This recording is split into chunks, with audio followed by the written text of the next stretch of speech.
안녕하세요. 세상 쉬운 연애의 세시연입니다. 네, 정말 감사하게도 여러분들께서 정말 많은 사랑을 주셔서 채널이 꾸준하게 성장할 수 있었습니다. 어떻게 하면 여러분들에게 새해 2022년에 선물을 드릴 수 있을까를 고민하다가 하나하나 조각조각의 영상들이 아니라 한 편의 긴 강의처럼 딱 하나의 영상으로 최상의 가치를 드리면 좋겠다는 생각이 들었습니다. 오늘 제가 말씀드릴 내용은요, 너무 뻔한 소리도 아니며 환상을 파는 소리도 아닙니다. 다만 여러분이 오늘 제가 말씀드린 내용 하나하나만 제대로 기억하고 계셔도 여러분들이 연애를 하시는 것에는 큰 문제가 없으실 겁니다. 자, 시간을 내서 한 번에 들어주시면 더 좋습니다. 자, 시간을 잡으시고요. 종이와 펜까지 같이 지참해 주시면 정말 좋을 것 같습니다. 자, 첫 번째 제가 다루고 싶은 주제는요, 연애의 목적이에요. 자, 가장 핵심 부분이니까요. 가장 집중해서 들어봐 주시길 바랍니다. 이 영상을 찍고 있는 목적이기도 하고요. 제가 여러분들에게 가장 하고 싶은 말이기도 합니다. 가장 먼저요. 지금까지 어디에서도 말하지 않은 저의 과거 이야기를 한번 해볼게요. 저는 외동 아들입니다. 아버지는 무척이나 보수적이셨고요. 고집이 강하셨습니다. 어린 시절에요. 제가 가장 많이 들었던 말이 뭐냐면요. 바로 반항하지 마라는 말이었습니다. 즉 저는요. 아버지의 말이면요 무조건 따라야 하는 그런 환경에서 자랐어요. 제가 다른 생각을 하는 것이 용납이 안 되는 그런 집안이었습니다. 자, 그런 아이가요 이제 학교에 들어갑니다. 제가 친구들에게 내가 좋아하는 것 그리고 싫어하는 것, 이 모든 것을 저는 말할 수 있는 사람이었지만 그러지 못했어요. 왜냐면요 바로 어린 시절 아버지의 영향 때문이었습니다. 자, 성인이 되었어요. 좋아하는 여자아이가 있었지만 좋아한다고 제대로 말하지도 못했습니다. 새로운 환경 어디에 가서든요 제 이야기를 제대로 하지 못했어요. 그렇게 저는요 24살이 되었습니다. 스스로가 그때 당시를 생각을 해보면요 정말 한심합니다. 이럴라고 태어난 것이 아니었는데 저도 모르는 사이에 피해자가 되어 있었고, 자, 매번 탓하기 바빴습니다. 아버지 그리고 친구들 그리고 나를 괴롭힌 놈들, 다 그런 놈들 때문에 내가 이렇게 된 거야 라고 저는 매일매일 생각을 했어요. 하지만요 냉정하게 명확한 것이 하나 있었습니다. 내가 누구를 탓하든요 절망스러운 내 삶은요 달라지지 않을 것이라는 그 사실이었습니다. 더욱이요 24살의 저는요 한 살 한 살 나이를 먹어가는 존재였고요. 제가 30살이 되어도 지금과는 전혀 아무것도 달라질 것 같지 않다라는 그런 강한 위기감을 느낄 수 있었습니다. 저는 결정을 해야 됐어요. 이대로 살 것인가 아니면 변화를 해야 할 것인가. 저는 후자를 택했습니다. 네, 안 하던 행동들을 했어요. 사람들 눈도 못 마주치던 아이는요 모든 발표를 도맡아서 하기 시작합니다. 덜덜 떨면서도요 나가서 발표를 했어요. 새로운 사람들 앞에서는요 내 의견을 내보내기 위해서 열심히 노력했습니다. 처음엔 그게 너무 어려워서 그냥 새로운 위치에 가서 조용히 앉아만 있었습니다. 나를 당연하게 생각하던 친구들에게요 화를 내기 시작했습니다. 태어나서요 처음으로 말싸움이라는 것도 해봤습니다. 혼란이었습니다 사실은. 하지만요 이 작업들은 서서히 나를 찾는 그런 작업들이었습니다. 1년이 지났어요. 과거에 저는요 기억이 나지 않을 만큼 되게 많이 변해 있었습니다. 그리고 그 언제부턴가 남자든요 여자든 저를 대충 보지 않았습니다. 저는 더 이상 피해자가 아니었어요. 그때부터는 저답게 살기로 선택한 그런 사람이었습니다. 자, 쓸데없이 제 이야기가 조금 길었습니다. 위의 내용들을 보시면 아시겠지만요 저 역시도요 정말 쉽지 않은 인생을 살았습니다. 그렇게 사람들이 연애 그리고 자신의 삶에 어려움을 겪고 계시는 것들에 대해서 남들보다는 조금 더 공감하고 있는 그런 삶을 살고 있는 것 같아요. 하지만 이쯤에서요 저는 시선을요 여러분들에게 돌리고 싶습니다. 여러분이 이 영상을 보는 이유가 어쨌든 간요 여러분이라는 사람이 지금 누리고 있는 삶 그리고 연애라는 것이 진정 여러분이 택하신 것인지 한번 생각해 보시기 바랍니다. 여러분도 저처럼 귀찮다는 이유로, 과거의 것이 편하다는 이유로, 과거의 어떤 쓰레기 때문에 힘들었다는 이유로, 피해자라는 이유로 혹시 숨어 있지는 않으신가요? 하지만요 조금 냉정하게 상황을 보자고요. 그 과거의 어떤 경험이든요 여러분을 위로해 줄 수는 있지만요 더 나아지게 만들어 줄 수는 없습니다. 즉 여러분은요 앞으로의 삶 그리고 연애는요 온전히 100% 여러분의 책임이라는 겁니다. 쓰레기를 만나는 것도요, 좋은 사람을 만나는 것도, 남자를 욕하는 것도 온전히 여러분이 선택하시는 거고요 여러분의 책임입니다. 그리고 여러분이 스스로의 행복을 택하시는 건 역시 여러분의 선택입니다. 자, 자, 24살의 제가요, 스스로 변화해야겠다고 생각을 했을 때 사실요, 스스로조차 확신을 가지지 못했습니다. 지금 제가 여러분 앞에서 이렇게 자연스럽게 그리고 당당하게 제 생각을 이야기할 것이라고 저는 그때 당시에 절대 생각하지 못했어요. 하지만요, 그날의 제가 없었다면요, 아마 여전히 피해자로 살았을 것이며요, 인터넷에서 악성 댓글이나 다는 사람이 되었을 수도 있었습니다. 무슨 연애 영상에 이런 내용까지 말을 하냐라고 저에게 물으실 수 있잖아요. 그렇다면 제 대답은 매우 간단해요. 저는요, 제 오디오를 듣는 여러분이요, 삶에서든 연애에서든 행복해야 한다고 간곡히 부탁을 드리고 싶습니다. 그리고 그 행복해질 권리를요, 직접 선택하라고 말씀드리고 싶습니다. 여러분이 이기적이셔도 됩니다. 그 결말이 조금은 아파도 돼요. 하지만 그 선택이 여러분의 행복이라면요, 저는 어떤 선택이든 여러분을 응원할 겁니다. 이제부터는 본격적으로 여러분들한테 남자의 기준, 그리고 걸러야 되는 남자의 기준, 그리고 여러분이 준비해야 될 것, 그리고 남자에 대한 이해들, 그 모든 것들을 여러분에게 이야기할 겁니다. 제가 지금부터 말씀드린 내용을 오롯이 여러분의 선택에 의해서 여러분의 것으로 만들어주세요. 여러분은 오늘 제가 말씀드릴 그 내용을 통해서 더욱 행복해지시고 여러분을 행복하게 만들어줄 수 있는 그런 남자를 만나셔야 합니다. 그리고요, 그 선택은요, 100% 여러분들의 어떤 아픔, 과거, 그 모든 것들을 구원해 줄 거예요. 꼭 기억하셨으면 좋겠습니다. 여러분은 행복할 권리가 있다는 걸. 그리고 그 책임은요, 온전하게 100% 여러분의 것이라는 것을요. 자, 서론이 조금 길었죠. 하지만 여러분들에게 이 이야기는 꼭 전달해 드리고 싶었어요. 네, 여러분이 연애를 하는 이유 그 자체는 무조건 행복해지기 위해서라는 걸 머릿속에 꼭 넣어주시길 바랍니다. 자, 이제 두 번째로 말씀드린 내용은요, 남자의 유형을 한번 유형별로 분류를 해볼 거예요. 제가 제시해드리는 유형을 분석해 보시면요, 앞으로 여러분이 어떤 남자를 만나든 그것에 맞게 상대방을 만나실 수 있으실 겁니다. 바로 이번 내용을 시작해 보겠습니다. 네, 사람마다는요, 모두 성격이 다릅니다. 하지만요, 알파벳과 별자리, 사주, 타로 등이 있는 것과 같이 사람은요, 비슷한 어떠한 경향성이라는 것이 존재합니다. 네, 인싸와 아싸 사이에는요, 수많은 타입들이 존재하지만 크게 보면요, 인싸 유형, 아싸 유형으로 나눌 수 있듯이요, 사람 역시 몇 가지의 유형으로 나눌 수 있습니다. 괜히 MBTI라는 게 유행했던 게 아니겠죠. 그리고 이는요, 남자 역시 마찬가지입니다. 여러분의 과거 연애사를 한번 돌이켜 봐보세요. 다양한 성격의 남자들이 있었지만요, 여러분들과 잘 맞는, 여러분들에게 끌리는 어떤 남자들은 어느 정도의 공통적인 특성들이 있었을 겁니다. 남자의 성향을 파악을 하면 여러분이 어떻게 대응해야 하는지가 한껏 편해집니다. 더불어서요, 애초에 나랑 안 맞는 유형이네 하고 정말 쓸데없이 시간과 에너지 낭비를 하지 않고 걸러낼 수 있는 그런 분별력도 생기게 됩니다. 그렇기에요, 이번 파트를 명확하게 숙지하게 된다면요, 여러분은요, 연애함에 있어서 훨씬 유리하고 효율적인 연애를 할 수 있을 것이라고 저는 확신합니다. 여러분과 관계가 있었던 남자들을 생각하면서 이 남자는 어떤 유형이었군, 이렇게 끼워 맞추는 작업을 해도 재미있을 겁니다. 자, 이번 파트는요, 여러분이 어느 정도 공부해주는 느낌으로 접근해 주시길 바라겠습니다. 자, 우리는요, 이제 남자를 앞으로 몇 가지의 유형으로 나눌 겁니다. 자, 첫 번째는요, 사랑의 패턴에 대해서 나누게 될 것이고요, 두 번째는 갈등에 대해서 그 남자가 어떻게 반응하는지에 대해서도 분류를 해볼 거예요.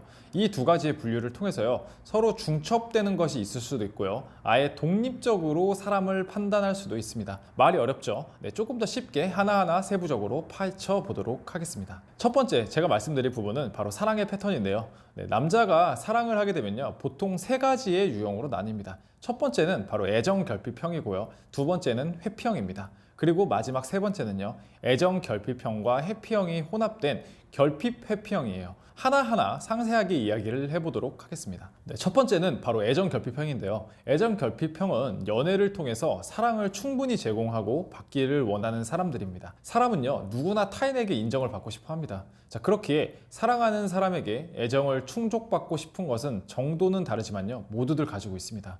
뭐든지 문제가 되는 것은요, 바로 과한 거예요. 애정 결핍 유형에 속하는 사람들은요, 사랑하는 사람에게 애정 표현과 행동, 그러니까 말, 행동, 선물 등을요, 많이 합니다. 사랑을 주면 그만큼 받을 수 있다는 믿음을 그들은 가지고 있어요. 즉, 많이 주는 만큼 많이 받고 싶어 합니다. 자, 애정 결핍이 강하면 강할수록요, 마음속에는요, 그 사람이 갖고 있는 결핍감이 클 가능성이 큽니다. 그리고 일반적으로 이러한 사람들은요, 과거에 어떠한 경험, 그러니까 예를 들면 뭐 부모님이라든지 친구들, 이런 사람들에 의해서 사랑의 부재를 느꼈을 가능성이 큽니다. 제가 처음에 저에 대한 이야기를 말씀드렸죠. 저 역시도요, 어느 정도 애정 결핍이 일정 수준 가지고 있습니다. 자, 그 이유는요, 저는 자라면서 부모님의 사랑을 충분히 받지 못했거든요. 부모님은요, 맞벌이로 집을 비우는 날이 많으셨고요, 홀로 있는 시간들이 상당히 많았어요. 솔직하게 말씀드려서 저는 20살 이전까지요, 사랑을 받았다라는 느낌을 많이 느껴본 적이 없습니다. 자, 이러한 제 결핍이 제가 성인이 되어서 만나는 이성을 통해서 충족하려 한다는 것을 저는 나이가 먹고 나서 알게 됐어요. 제 스스로가 애정 결핍형이라는 것을 인식하고 이해하고부터는 그 부분을 적절하게 조절할 수 있었습니다. 하지만 대부분의 사람들은요, 이러한 스스로에 대한 자기 인식이 떨어지기 때문에 왜 내가 준 만큼 너는 나한테 주지 않느냐라는 걸로 자주 싸우게 됩니다. 왜 나한테 표현을 안 해와 같은 표현도 역시 마찬가지예요. 나는 이렇게 표현하는데 너는 그렇지 않는 것 같아라는 감정을 자주 느낍니다. 자, 애정 결핍 유형은요, 주는 연애를 할 확률이 높습니다. 그리고 그러한 보상을 상대로부터 받지 못할 가능성이 높기 때문에 상처받은 연애를 많이 합니다. 즉 본인이요, 주는 것은 100을 주지만요, 받는 것은 20에서 30밖에 안 된다고 여기는 겁니다. 자, 그러면요, 애정 결핍 유형은 연애에서 항상 피해자일 수밖에 없을까요? 당연히 아닙니다. 자, 그 해법은요, 제가 조금 이따가 다시 말씀드려보도록 하겠습니다. 제가 말씀드린 유형 중에서 두 번째 유형은요, 바로 회피형입니다. 말은 회피형인데요, 우리가 생각하는 일반적인 의미에서 회피와는 다릅니다. 즉, 이 회피 유형의 사람들은요, 연애는 연애 따로, 나는 나 따로, 일은 일 따로, 이런 식으로 각각 분리해서 생각하는 유형입니다. 즉, 이러한 사람들은요, 우선순위를 가지고 있어요. 가령요, 지금 일이 너무 바쁘다면요, 연애를 포기할 수도 있는 그런 사람들입니다.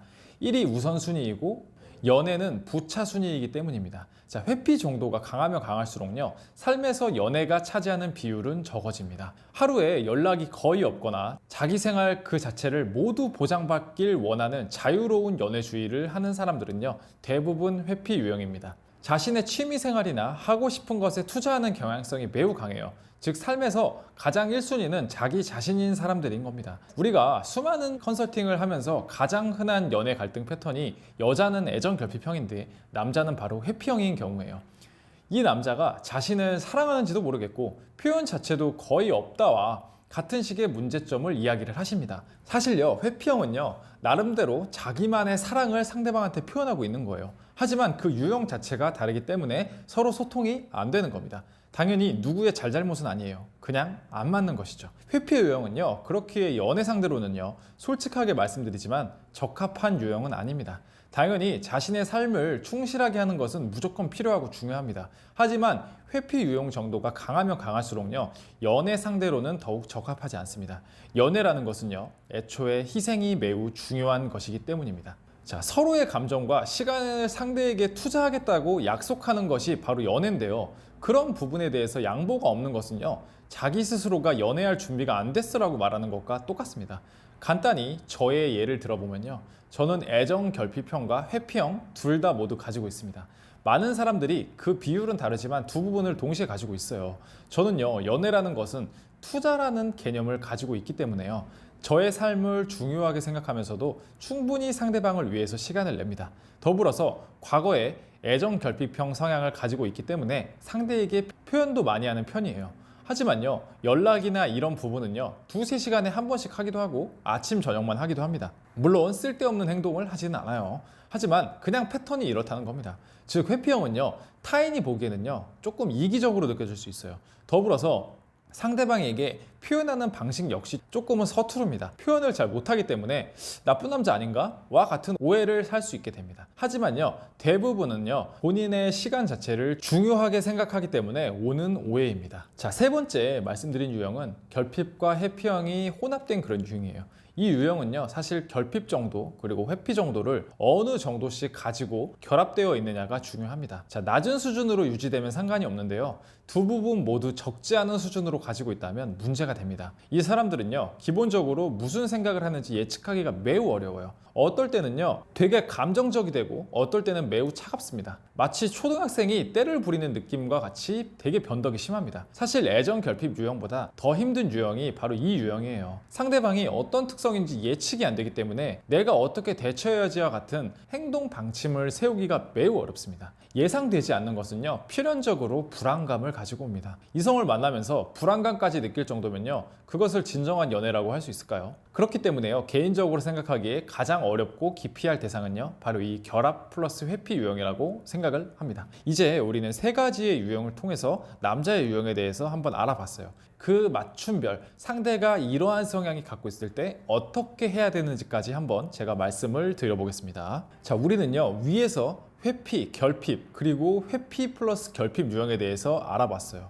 제가 설명드린 그 유형들을 통해서 여러분 스스로도 어떤 유형을 가지고 있는지를 파악해보면요, 스스로를 이해하는 데도 큰 도움이 되실 겁니다. 그리고 더불어서요, 상대방의 특성 역시 이해하고 있기 때문에 우리는 맞춤형으로 전략적인 접근이 가능합니다. 자, 예를 들어볼게요. 상대방이 애정 결핍형이라고 한번 쳐보죠.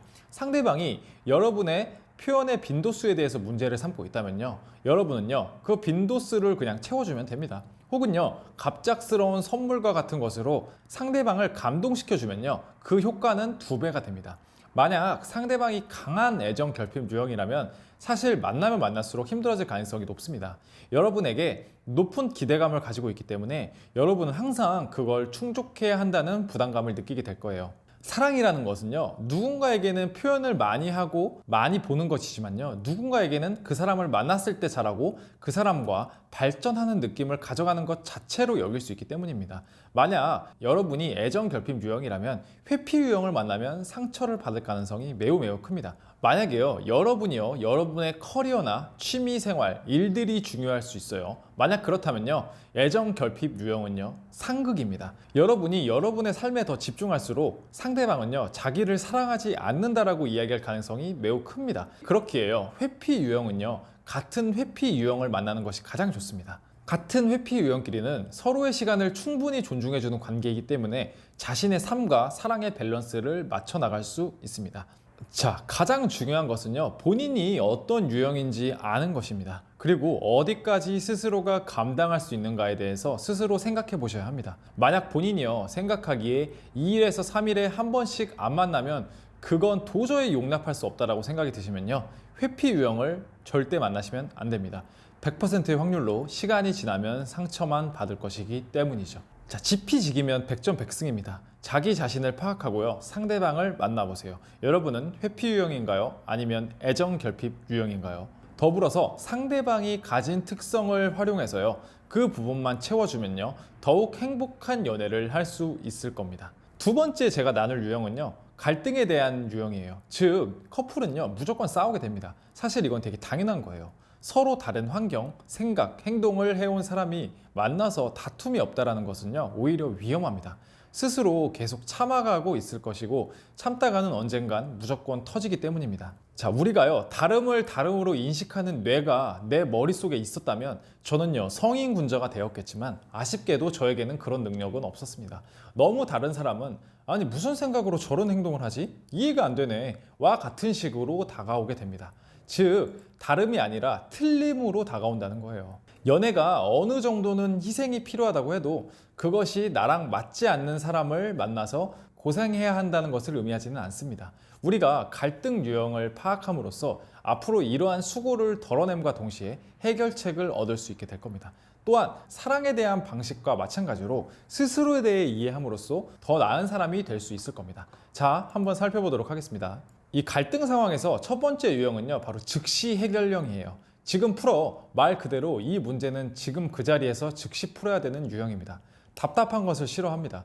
마음속에 찜찜함을 무척이나 싫어하기 때문에요, 빨리 문제를 해결하지 않으면 계속 생각이 나서 잠이 안 올 정도로 스트레스를 받기도 합니다.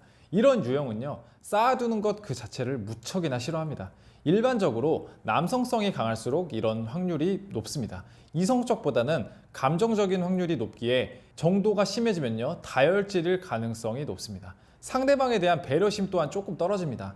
본인의 답답함 해소가 가장 최우선이기 때문에 상대방이 지금 어떤 기분을 느끼고 있는지에 대한 이해도가 떨어집니다. 사실 갈등 유형에서요, 가장 흔한 유형은요, 남자가 즉시 해결형인데 여자는 이제 앞으로 나올 도망형일 경우예요. 여자는 조금 더 생각하고 상대방에게 상처를 안 주는 방법, 조금 더 생각해서 의사를 전달하고 싶은데, 남자는 바로 지금 이 자리에서 풀고 싶어 하거든요. 도망형은요, 이 자리에서 무슨 말을 해야 할지 정확히 떠오르지 않아요. 매우 혼란스럽기 때문에요, 스스로 정리하는 시간이 필요합니다. 하지만요, 즉시 해결형은 지금이 아니면 안 됩니다. 그렇기에 서로 답답함만 느끼면서 더욱 싸우게 되는 것이에요. 자, 도망형을 제가 말씀드렸죠. 도망형에 대해서 한번 조금 더 상세하게 설명을 드려볼게요. 갈등 상황이 일어나면 그 자체를 즉시 해결하는 것보다 우선은 그 자리를 피하는 사람들을요, 도망형이라고 합니다. 이 유형은요, 충격을 싫어합니다. 즉, 지금 서로 치고받고 싸우는 감정적인 충돌 그 자체를 애초에 원하지 않기 때문에 싸울 바에는 그냥 회피를 선택하는 거예요. 평소에는요, 좋은 것이 좋은 것이다 라는 마인드를 가지고 있을 확률이 높습니다.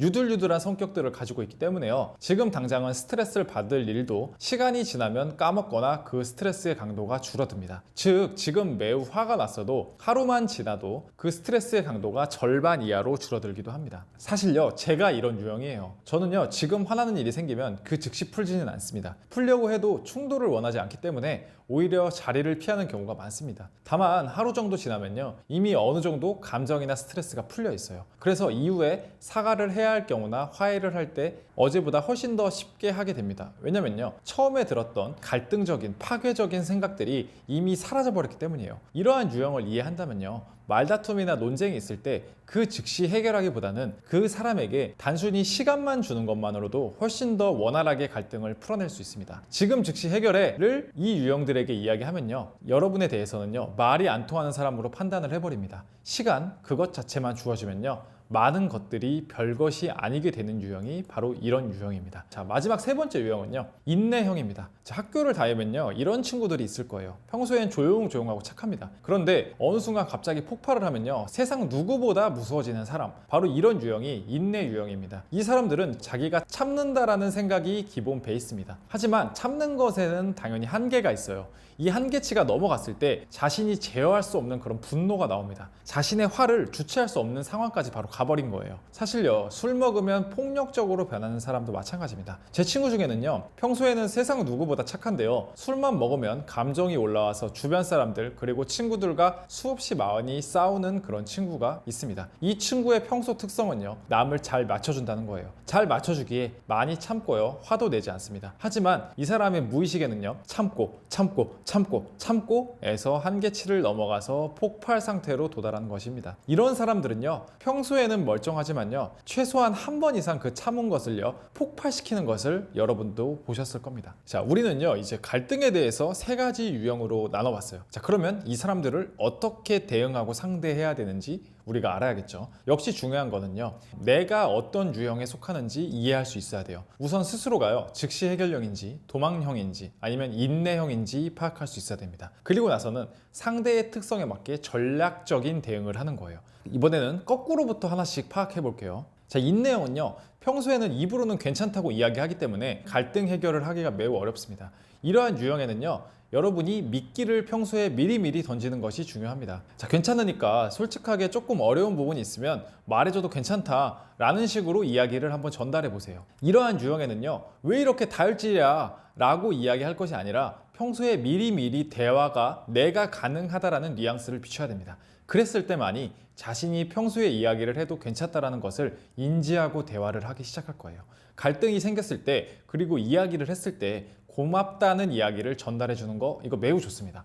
고마워. 지금처럼 이렇게 이야기를 해주니까 나도 고칠 점이 보이고 생각하게 되는 것 같아. 앞으로도 이렇게 솔직하게 이야기해줘 와 같이 상대방의 용기에 칭찬을 해주면 다혈질 정도나 갑자기 화를 내는 것과 같은 정도가 확실하게 줄어들게 될 거예요. 실제로 저는요, 갈등 상황이 오면요, 그 즉시 문제를 해결해 보려고 했는데 머릿속이 백지가 되는 상황이 오기 때문에 그 문제를 해결하고 싶어도 해결하지 못하는 경우가 정말 많았습니다. 자, 이런 사람들한테는 시간을 주세요. 여러분이 즉시 해결형이어도 이 사람들한테는 시간을 주는 아량을 발휘하셔야 됩니다. 시간을 주는 것, 그 자체만으로도 갈등이 해결될 가능성이 높기 때문에 그 즉시 해결하지 말고요. 차후를 꼭 도모해 보도록 하시길 바라겠습니다. 자, 즉시 해결령은요, 기본적으로 답답함을 못 참는 성격이기 때문에 마음속에 답답함이라는 감정이 있으면 그것을 어떻게든 해결하기 위해서 노력할 겁니다. 여러분도 만약 즉시 해결령이라면 지금 이 상황에서 즉시 해결해 보면 되지만요, 아마 이 영상을 보시는 대부분의 분들은요, 즉시 해결령이 아니고 인내형 또는 도망령이시기 때문에 사실은 상대방이 즉시 해결령이면 가장 난이도가 높습니다. 자, 이런 경우에서는요, 스스로 먼저 이런 상황을 인정해 주는 것이 좋습니다. 어떻게 인정하냐면요, 나도 지금 해결하고 싶은데 머릿속으로 너한테 무슨 말을 해야 할지 떠오르지가 않는다. 나는 항상 이렇다. 시간이 주어지지 않으면 문제에 대해서 접근 자체가 안 되기 때문에 나에게 시간을 줬으면 좋겠다. 막 큰 문제는 아니니까 조금만 생각하겠다 와 같이 상대방을 어느 정도 안심시켜 놓고 자신의 갈등 해결 상태를 먼저 고백하는 것이 가장 베스트입니다. 사실 자신이 회피 유형이나 인내 유형이라면 위에 적었듯이 지금 해결하고 싶지만 머릿속에 아무것도 떠오르지 않기 때문에 문제 접근 자체가 불가능합니다. 그렇기 때문에요, 먼저 이야기를 꼭 하세요. 만약 상대방이요, 언제까지 시간을 줘야 돼? 와 같이 여러분에게 이야기를 한다면요, 내가 먼저 연락하겠다와 같이 응답을 하세요. 아무리 상대방이 즉시 해결형이어도 이 정도까지 이야기를 했는데 계속 자기 주장을 내세우면 100% 앞으로의 갈등 상황에서도 항상 자기 이야기만 하려고 할 겁니다. 자, 그럴 바에는요, 그냥 거르는 게 낫습니다. 다시 한번 말씀드리지만 사람은 누구나 싸웁니다. 하지만 그 갈등을 해결하는 것은요, 앞으로 서로가 만나고 그 관계를 유지하는데 가장 핵심적인 사항 중 하나가 될 겁니다. 자, 그렇게 만약 여러분이 상대방과 사귀기 전이라면 다음과 같은 질문을 한번 던져보세요. 혹시 사귀는 도중에 싸우게 되면 어떤 방식으로 문제를 풀어요? 자, 이 질문만으로도요, 상대방의 갈등 유형을 파악하고 대응할 수 있을 거예요. 제 개인적인 생각이지만요, 남자가 즉시 해결성이 강할수록요, 트러블은 커집니다. 자, 그렇기에 너무 마초적이거나 자기 주장이 강하면 남자답다라고 생각할 게 아니고요, 시간이 지날수록 나랑 다툴 가능성이 높다라고 이해하시는 것이 좋습니다. 자, 지금까지요, 사랑과 갈등 상황에서 그 사람의 유형을 분석해 봤고요, 그리고 그것에 대한 대응법에 대해서 말씀을 드렸습니다. 그리고 계속 제가 이어서 말씀드린 내용은요, 진짜 좋은 남자는 어떤 남자인가, 그런 내용입니다. 자, 제가 솔직하게요, 연애 상담을 정말 오래 진행하면서 느낀 부분은요, 우리나라 여성분들은요, 매력적인 남자랑 좋은 남자를 구분하는 능력이 현저하게 떨어집니다. 연애를 잘하고 결혼을 잘하는 여자들의 공통점은요, 남자를 선택하고 고르는 눈이 되게 탁월합니다. 하지만 만약에 여러분이 매번 쓰레기 같은 남자만 만났다면요, 그건 여러분이 운이 안 좋은 것이 아니에요. 매번 그런 쓰레기 같은 남자만 좋아하는 것이기 때문입니다. 현실은 현실이에요. 하지만 불편한 진실이 하나 있습니다. 좋은 남자를 말할 때요, 사실은요, 초식남 플러스 선비남일 가능성이 굉장히 큽니다. 한 사람에게만 집중하는 성격이기 때문에 다른 사람에게 눈을 돌릴 가능성이 현저하게 낮아요. 그리고 더불어서 삶을 여러분을 위해서 희생할 가능성 또한 높습니다. 착하고 순진합니다. 재력 여부나 직업의 수준과는 큰 상관이 없습니다. 바로 이러한 성향을 가진 남자는요, 자신의 큰 성공을 이뤄도 그걸 여러분한테 나눠줄 거예요. 하지만요, 이런 남자들은요, 인기가 없어요. 왜냐하면 대부분의 여성들은요, 본능적인 매력에 끌리기 때문입니다. 잘생긴 얼굴, 좋은 몸, 플레이보이 같은 기질, 강한 남성성, 이 모든 것들은 여자를 유혹하는 데 최고의 조건입니다. 하지만 이러한 특징을 가진 남자는요, 여러분에게 모든 걸 다 줄 것처럼 행동하다가도 순식간에 변심을 할 확률이 높습니다. 자, 조금 더 직설적으로 여러분과의 잠자리 이유가 될 가능성이 매우 높아요. 그렇기 때문에 장기적인 관점에서는요, 여러분을 지켜주기보다는 다른 여자에게 눈을 돌릴 가능성이 상대적으로 높습니다. 또한 본인이 가지고 있는 매력 때문에 다른 여자들의 유혹을 받게 되는 경우도 많습니다. 여러분, 사람은 고쳐 쓰는 게 아닙니다. 그리고 이 말은 진리예요. 즉, 매력적인 쓰레기는요, 쓰레기 버릇 고치기 매우 힘들다는 겁니다. 오히려 초식남 그리고 선비남의 특성을 가진 좋은 남자 옆에서 당신이 변화의 힘을 불어 넣어주면요, 이 남자는 변합니다. 이 남자는요, 여러분을 정말 사랑하기 때문에 여러분을 위해 변화하는 거예요. 그렇기 때문에요, 고쳐 쓰는 입장에서 보아도요, 매력적인 남자를 좋은 남자로 변화시키는 것보다 좋은 남자를 매력적인 남자로 변화시키는 것이 훨씬 가능성이 높은 부분입니다. 꼭 기억해 주시길 바라고요. 더불어서 꼭 걸러야 되는 그런 남자들이 있어요. 자, 좋은 사람을 유혹하기 전에요, 우리는 먼저 걸러야 하는 그런 남자를 확인해야 합니다. 사실 이 걸러야 될 놈만 걸러도요, 대부분 나쁘지 않은 남자입니다. 저는요, 넓은 인맥을 가지고 있기 때문에 사실 누구 괜찮은 사람 없어? 라는 이야기를 많이 듣습니다. 즉 소개팅 좀 해달라는 이야기예요. 소개팅은요, 중요한 자리입니다. 제가요, 쓰레기 같은 남자나 이상한 남자를 소개시켜주면 내 평판이 안 좋아지기 때문에요. 저는요, 사람 선별을 정말 신중하게 해서 소개를 시켜주는 편이에요. 자, 여기서 여러분이 아셔야 될 거는요, 여자를 많이 만난 남자라고 좋은 남자는 아니라는 겁니다. 여자를 유혹하는데 천부적인 남자들이 있어요. 그리고 그들은요, 자기의 어떤 면을 흘려야 여자가 매력적으로 느끼는지 이해하고 있습니다. 하지만 이러한 특징은요, 나에게 헌신하는 면과는 전혀 상관이 없어요. 흘리는 면은 여러분뿐만 아니라 다른 여자도 매력적으로 느낍니다. 자, 그렇기에 사귀면서도 딴짓을 할 확률이 기하급수적으로 높아집니다. 사실요, 대단히 기형적이죠. 누군가를 만나기 위해서 확인해야 할 것들은요, 그가 어떻게 살아왔으며 앞으로 어떻게 살아갈 것이고 연애를 시작하면 어떤 사람이 되는가를 확인해야 하는데요. 이런 것들을 확인하기보다는 매력적이다, 이 눈에 보이는 단 하나의 증거만으로 그 사람을 평가해버리니까 말이죠. 본인이 만약 항상 만나는 남자가 쓰레기거나 변심이 심하거나 차이는 경우가 많다면요, 그리고 만나도 힘든 연애를 해왔다면요, 이러한 남자를 보는 눈이 심각하게 왜곡되어 있을 가능성이 높습니다. 자, 이야기가 조금 골고 돌았습니다. 자, 우리는요, 이러한 속임수에 넘어가지 않기 위해서 우선 몇 가지의 필터링을 거쳐서 남자를 만나야 됩니다. 자, 첫 번째는요, 바로 자기중심적인 남자입니다. 이런 남자들의 특성은요, 자기중심적이면서 이기적이라는 거예요. 또한 평소에 부정적인 언어를 많이 씁니다. 세상을 바라보는 시각 또한 매우 부정적이에요. 남을 깎아내리는 듯한 말을 정말 자주 합니다. 그리고 자신의 우월함을 높이기 위해서 근거도 없는 허세를 가지고 있는 것이 바로 이러한 사람들의 유형입니다. 사실 이 사람들은요, 조금은 불쌍한 사람들이에요. 그들 대부분은요, 가부장적인 가정에서 자랐을 확률이 높습니다. 또한 폭력적인 모습들을 보고 자랐을 확률 역시 있어요. 하지만 문제는 사람은요, 바로 학습의 동물이라는 겁니다. 가끔요, 정말 싫었던 부모님의 행동을 그대로 하고 있는 스스로를 보면서 소름 끼친 적이 혹시 있지 않으신가요? 아마 있을 겁니다. 사람은요, 기본적으로 자기가 가장 많이 보고 들은 것을 하기 마련입니다. 그들 부모나 친구들에게 물려받은 특성을 끊는 사람도 있지만 대부분 그러지 못해요. 자, 행동과 마인드는 대물림 됩니다. 고로요, 그들은 피해자이면서도 가해자일 확률이 높습니다. 자, 측은지심을 조금 느껴도 좋아요. 하지만 여러분이 만날 사람은 아닙니다. 여러분은요, 이러한 사람과 만나면 안 됩니다. 우리는요, 불쌍한 사람을 구원해주는 연애를 하려는 것이 아닙니다. 여러분과 잘 맞으면서 여러분을 지켜줄 수 있고요, 더 나은 미래를 같이 꿈꿀 수 있는 그런 남자를 만나야 합니다. 그렇기 때문에요, 상대가 자기중심적이라면요, 지금 현재 연애 상태라고 해도요, 냉정하게 걸러야 합니다. 다시 한번 말씀드리지만요, 사람은 고쳤을 수가 없습니다. 자, 두 번째는요, 자존감, 자신감이 낮은 남자입니다. 자, 저의 실제 친구 예시를 한번 들어볼게요. 이 친구는요, 나이가 33살입니다. 키 178에 어깨도 직각 어깨이고요, 외모도 훈훈하게 생겼습니다. 정말 포장이 아니라요, 객관적으로 봐도 연애를 못할 사이즈가 아닙니다. 친구들 사이에서도 평판도 좋아요. 착하고 사람도 잘 맞춰줍니다. 하지만요, 이 친구한테는 남모를 심각한 과거사가 있습니다.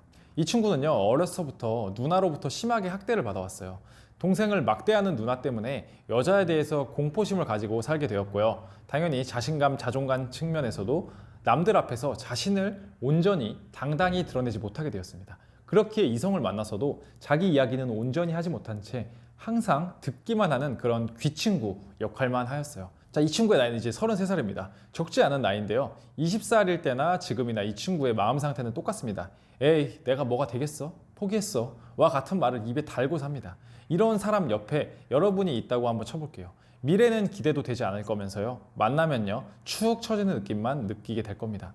지금 이 글을 읽는 여러분의 자존감이 어떻든요, 여러분이 당신 옆 사람에 의해 자존감이 올라갈 수도 내려갈 수도 있습니다. 다시 한번 말씀드리지만 사람은 고쳐쓰기 매우 어렵습니다. 이러한 사람들은요, 여러분에게 밝은 미래를 제시하는 것이 아니고 오히려 같이 손을 잡고 더욱 암울한 미래로 향하는 그런 지름길을 제시하는 사람이 될 거예요. 역시나 걸러야 되는 남자입니다. 자, 마지막은요, 정신적인 가난함을 가진 남자입니다. 가장 중요한 내용이므로 가장 집중해서 한번 봐주시길 바라겠습니다. 여러분이 지금 마음에 들어하는 사람이 돈이 없을 수도 있습니다. 또는 힘든 상황에 빠져서 괴로워하는 상황일 수도 있습니다. 하지만 이런 상황은요, 누구에게나 찾아옵니다. 원래 인생은요, 내 뜻대로 흘러가는 법이 아니잖아요. 지금 관심 있는 남자가 이런 상태라면요, 옆에서 잘 위로해주고 용기를 북돋아주면 됩니다. 왜냐하면요, 지금 힘든 상태여도 그것을 타파할 수 있는 믿음이 있기 때문이에요. 자, 그런데요, 이러한 믿음이 전혀 생기지 않는 남자들이 있습니다. 바로 정신적으로 가난한 남자들입니다. 여러분에게 돈 쓰는 걸 아까워하는 남자, 한 번 썼다고 생색내는 남자, 첫 만남부터 엠빵하자는 남자, 사실 모두 같은 유형이에요. 또 있어요. 꿈이 뭐야? 라고 물어보면 답을 회피하는 남자, 미래에 대해서 나아질 것 같은 가능성이 별로 안 보이는 남자, 자기 개발이라고는 찾아보기 힘든 남자, 모두 마찬가지입니다. 여러분에게 인색한 남자는요, 설사 돈을 많이 벌어도 여러분을 돈적으로 힘들게 할 거예요. 그 남자의 마음속에는 아주 강한 돈에 대한 결핍함이 있습니다. 그리고 그 결핍감에 의해서 돈이 많아진다고 해도요, 여전히 결핍감에 시달리게 될 거예요. 미래에 대해서 비전이 없는 남자 역시 마찬가지입니다. 여러분에게 더 나은 미래를 제시하지 못합니다. 여러분은 나이가 먹을 거예요. 그런데 더 나아지지 않고 늙기만 한다면 그것만큼 괴로운 건 없을 겁니다. 지금 만나는 사람과 결혼해도 더 나아질 것 같지 않다면 그것만큼 악몽과 같은 것은 없다라고 생각을 합니다. 제가 말씀드린 이 파트에 적힌 세 분류의 남자만 걸러낸다고 해도요, 꽤나 높은 확률로 괜찮은 남자를 만날 수 있을 거라고 전 장담합니다. 여러분은요, 절대 아무나 만나서는 안 됩니다. 여러분이 대충 연애할 정도로 가치가 낮으신 사람들이 아니에요. 연애에 있어서는, 특히 남자를 만나는 것에 있어서는 자신만의 기준을 가지고 엄격하게 만나셔야 됩니다. 그냥 좀 눈 좀 낮춰봐, 대충 만나 라고 말하는 지인이 있다면요, 오히려 불쌍하게 생각하세요. 인생에서 가장 중요한 문제를 대충 결정하고 있는 사람들이기 때문입니다. 제가 말씀드린 이 세 가지를 꼭 기억해 주시길 바라겠습니다. 자, 지금부터 이제 또 말씀드릴 내용은요, 남자를 만나면 꼭 확인해야 할 것이에요. 사실 내용이 정말 길죠. 하지만 이 내용 자체가 하나하나 버릴 내용이 없는 그런 내용이거든요. 그러니까 여러분 오디오 듣듯이, 그리고 어느 정도 시간을 내셔서 한번 집중해서 꼭 봐주시길 바라겠습니다. 네, 내용 계속 이어가 보도록 하겠습니다. 다음 주제는요, 남자를 만나면 반드시 확인해야 되는 것입니다. 먼저 상황을 한번 예로 들어볼게요. 여러분이 만약에요, 지금 소개팅 상황이라고 한번 쳐보겠습니다. 앞에 남자가 쩍 마음에 듭니다. 자, 그의 말 속에서는요, 뭔가 진심이 느껴지기도 하고 말만 들어보면 뭔가 조금 있어 보여요. 더불어서 나를 좀 잘 챙겨줄 것 같은 그런 느낌이 듭니다. 사실요, 마음이 정말 가는 상황이에요. 하지만요, 성급하게 결정을 내렸다가는요, 과거와 같은 그런 끌림에 의해 연애를 시작했지만 결국엔 상처받는 연애를 할 것 같다는 강한 두려움이 오게 됩니다. 과거에 이런 느낌의 사람에게 끌려서 만났지만요, 만날수록 내가 생각했던 사람이 아니었기 때문이죠. 자, 걱정이 될 거예요. 하지만요, 내 앞에 있는 사람은 나쁘지는 않아요. 자, 이 사람과의 진지한 관계를 이어나가야 될까? 아니면 내 과거의 상처 때문에 멀리 해야 될까요? 만약에요, 여러분이 어느 정도 연애를 해봤다면요, 위와 같은 사례는 분명히 한 번 정도씩은 겪어봤을 거예요. 어떻게 그렇게 잘 안 하면요, 제가 남자이기 때문입니다. 저는요, 남자이기 때문에 남자들이 어떻게 이성을 유혹하기 위해 노력하고요, 그리고 그 유혹이 완성되면 어떻게 멀어지는지를 정확히 알고 있습니다. 자, 제가요, 이 영상을 찍은 이유가요, 여러분을 뭐 화나게 하거나 열받게 만들기 위해서가 아닙니다.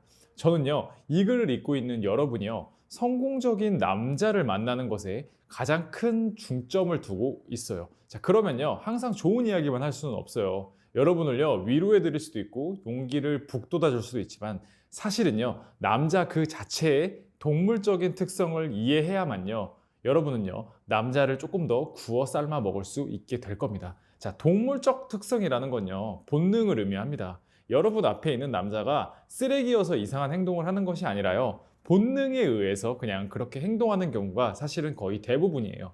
자, 첫 만남에 잠자리를 요구하는 남자가 쓰레기여서가 아니고요, 남자라는 사람의 뇌는요, 애초에 그게 가능하다라고 믿는 것으로 프로그래밍 되어 있기 때문입니다. 자, 조금 더 제가 한번 쉽게 설명을 해볼게요.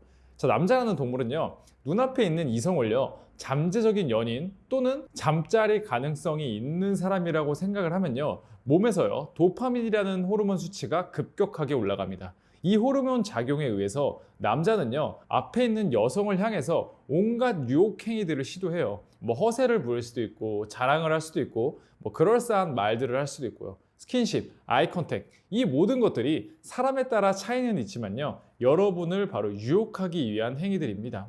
자, 남자들이 가지고 있는 본능 중에 또 하나는요, 바로 정복 본능입니다. 남자들이 왜 싸우는지 혹시 아시나요? 자, 그들이 바보여서가 아닙니다. 남자는 경쟁자라고 여기시는 자가 있으면요, 그걸 제압하기 위해서 또는 그것을 정복하기 위해서 전쟁까지도 불사하는 그런 동물입니다. 자, 마찬가지입니다. 눈앞에 있는 여자 역시요, 자신의 것으로 만드는 것을 통해서 바로 그 정복감을 느낍니다. 자, 제가 말씀드린 내용은요, 단순히 저만의 뇌피셜이 아닙니다. 자, 진화 심리학에 그대로 나와 있는 내용이기도 하고요, 사회 통계적으로 이미 어느 정도는 좀 증명된 그런 내용입니다. 압니다. 제가 말씀드린 내용이요, 마음이 불편한 걸 알고 있어요. 하지만 여러분, 다시 한번 꼭 기억해 주시기 바랍니다. 우리는 이런 남자의 본능을 이용해서요, 우리가 원하는 남자를 만나는 것이 최종 목표라는 것을요. 자, 다시 소개팅의 상황으로 한번 넘어가 볼게요.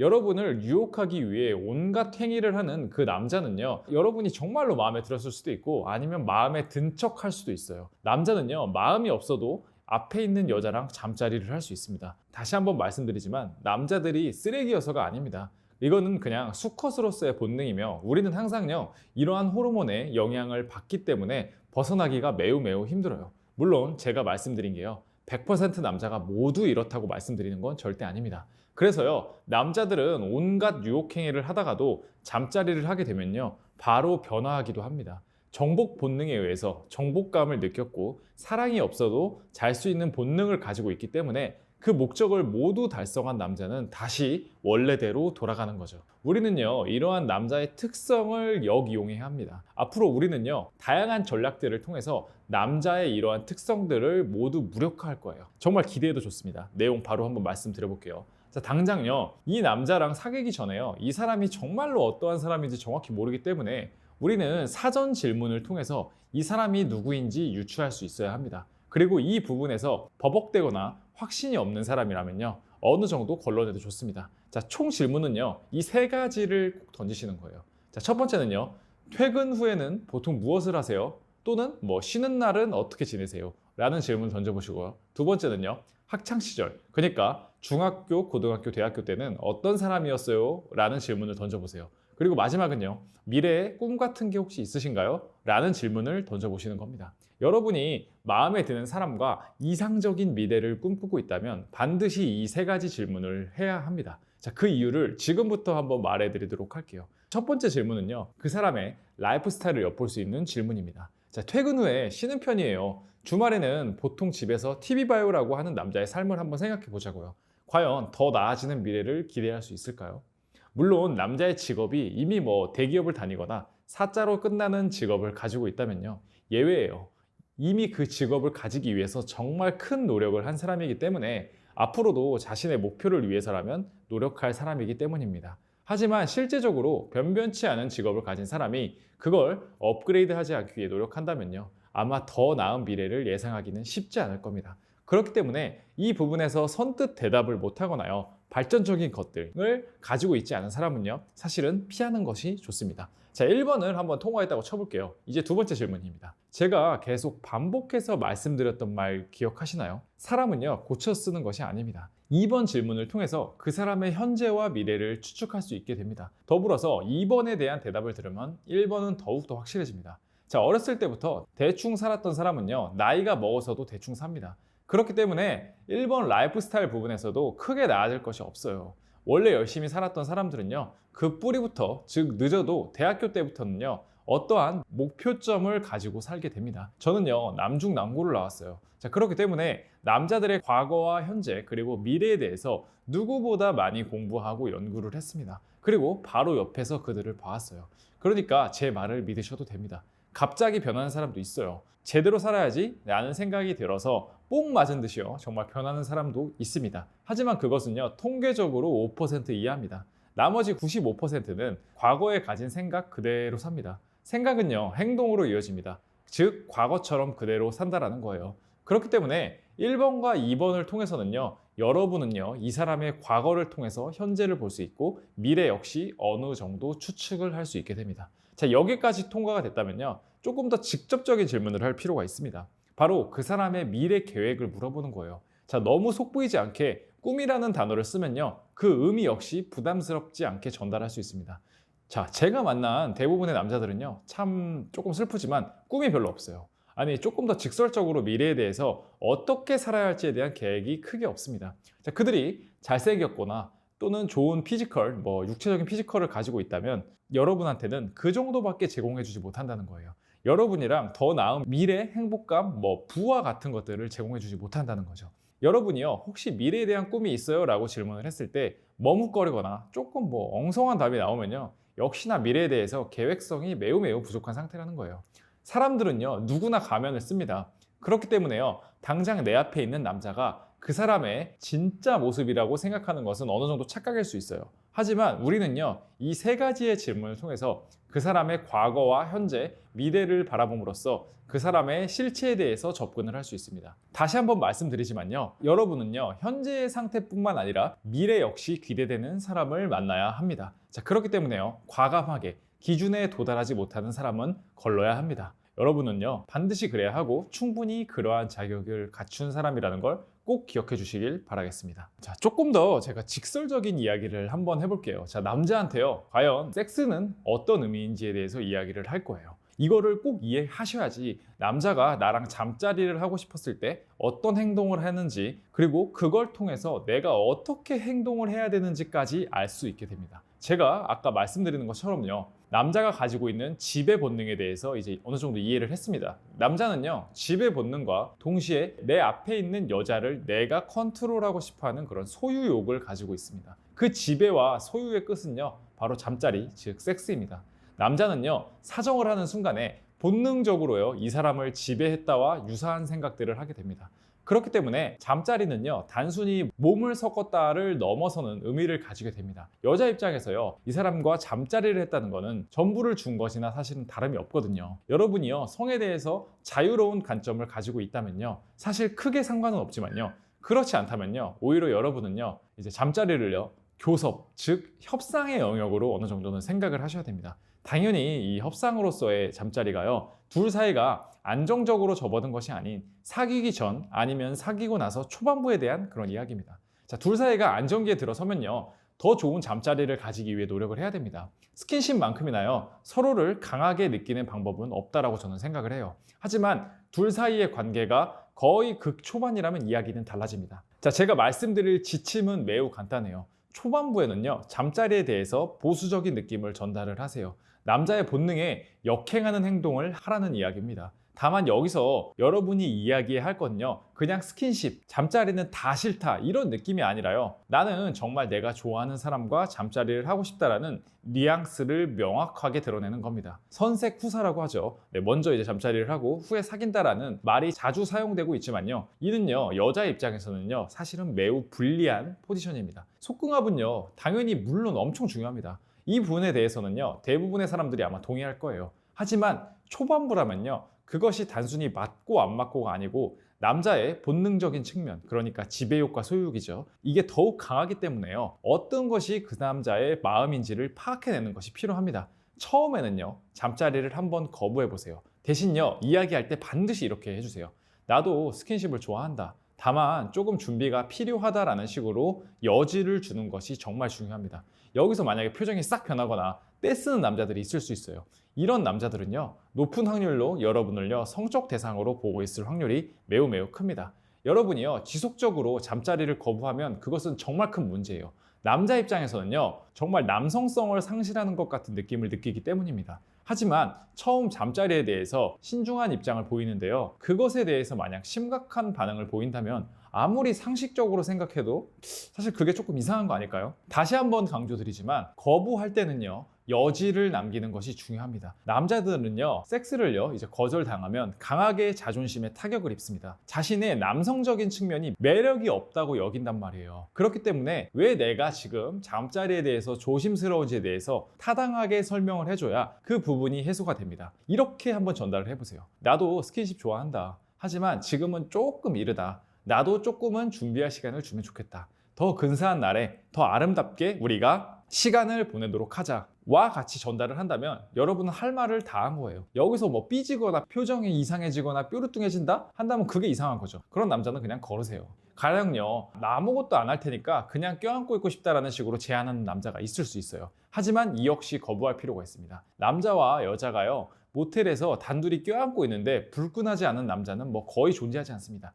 스님도요, 상위 3%의 스님이 아니고서는요, 어려운 일이라고 생각을 합니다. 여러분 역시요, 이러한 상황이 닥치면 감정적으로 잠자리를 해버릴 가능성이 매우 높습니다. 그렇기 때문에 이러한 제안도 처음에는 거절하세요. 다시 한번요, 노파심의 이야기를 드리지만 단칼에 거절하지 말고요, 여지를 주면서 타당한 이유를 대고 거절해 보세요. 자, 이 부분에 대해서요, 상대의 인내심을 테스트해야지, 또는 나를 사랑해주면 이것도 못해줘? 라는 식으로 절대 접근하지 마세요. 이러한 뉘앙스는요, 남자의 자존심을 직접적으로 건드리는 바로 행위입니다. 사랑해서 인내하고 사랑해서 안 하는 게 아니에요. 사랑하기 때문에 하고 싶은 겁니다. 우리는 이를 역이용해서요, 남자의 진짜 목적을 파악하기 위함이지요. 그 이상의 목적을 가져서는 안 됩니다. 좋았던 관계도 바로 순식간에 나락으로 빠질 수 있기 때문이죠. 이제 남자의 잠자리에 대한 이제 접근 방식을 어느 정도 이해하셨다면, 실제로 남자와 여자가 어떻게 서로에게 구애를 하는지를 아셔야 됩니다. 제가 지금 말씀드릴 내용은요, 남자와 여자의 성질을 파악하기 위한 겁니다. 그리고 이러한 성질을 바탕으로 여러분한테 유리한 환경을 세팅하는 법을 알게 해드릴 거예요. 세상 어떤 문화를 뒤져봐도요, 공통된 특징들이 있습니다. 그건요, 남자가 들이대고요, 여자는 그 들이대는 남자를 선택 거부하는 구조적인 특징을 가지고 있다는 거예요. 당연히 먼저 말을 걸고요, 들이대는 여자도 있습니다. 하지만 비율적으로 보면요, 10%도 안 됩니다. 이건 남자가 용기가 있고 여자가 용기가 없어서 그런 것이 아니라 진화적으로요, 이러한 남자가 들이대는 구조가 더 유용하기 때문에 과거에서부터 지금까지 쭉 이어져 온 겁니다. 다른 나라는요, 잠시 예외를 두고요, 우리나라의 문화로 조금 더 들어와 보죠. 남자들은 여자를 만나기 위해서 소개팅 어플에 돈을 쓰고, 길거리에서 번호를 물어보거나, 소개팅이나 선자리를 만들기 위해서 결혼 정보 회사에 돈을 쓰기도 합니다. 당장 소개팅 어플만 들어가도 남녀 자체 가격 자체가 달라요. 압도적으로요, 남자의 수요가 많기 때문에 남자가 더 비싸게 가격이 측정이 되어 있습니다. 남자들에게 절대 망하지 않는 시장이 있어요. 그게 바로요, 연애와 관련된 시장입니다. 혹시 픽업 아티스트라는 단어를 들어보신 적이 있나요? 이 쓰레기들은요, 남자들에게 잘못된 사상을 주입시켜서 더 많은 잠자리, 더 많은 유혹을 부추깁니다. 바로 쓰레기가 쓰레기를 만드는 그런 구조죠.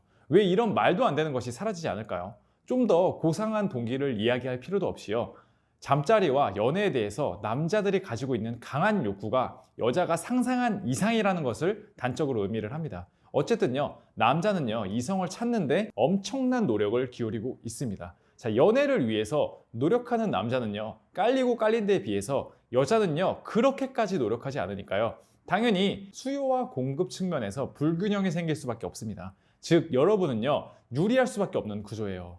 여러분에게 다가오는 남자들 중에서 가장 최고를 골라내는 작업만 하면 된다는 겁니다. 물론요, 여러분이 심한 집순이거나 사회적으로 자신을 드러내는 것에 강한 거부감을 가지고 있다면 이 유리한 구조의 혜택을 받을 수가 없습니다. 조금 더 냉정하게 제가 말을 해볼게요. 여자는 남자의 관심을 피할 수가 없는 구조입니다. 즉, 자신이 관심이나 고백을 받은 게 너무나 과거의 일이라면 본인의 행동 반경을 한번 살펴볼 필요가 있어요. 여러분이 집에만 있는다면 집까지 찾아와서 관심을 보일 사람은 거의 없습니다. 즉, 조금 더요, 사회적인 노출을 위해 노력할 필요가 있다는 이야기예요. 남자를 만날 수 있는 공간에 대해서는 나중에 기회가 되면 이야기를 하겠지만 조금의 경각심을 가졌으면 좋겠습니다. 다시 한번 이야기를 이어가 볼게요. 이러한 선택하는 구조를 기본적으로 가지고 있기 때문에 여자는요, 당연히 연애에서 유리합니다. 네, 갑질을 하라는 게 아니고요, 선택권을 가졌다는 입장에서 이미 시작 전부터 앞서 있다는 거예요. 선택권을 가졌다는 거는요, 마인드를 달리 가져가야 한다는 말을 의미합니다. 지금도 그렇지만요, 앞으로도 여러분에게 다가올 남자들은 있다라는 확신을 분명히 가질 필요가 있어요. 이게 바로 현실이거든요.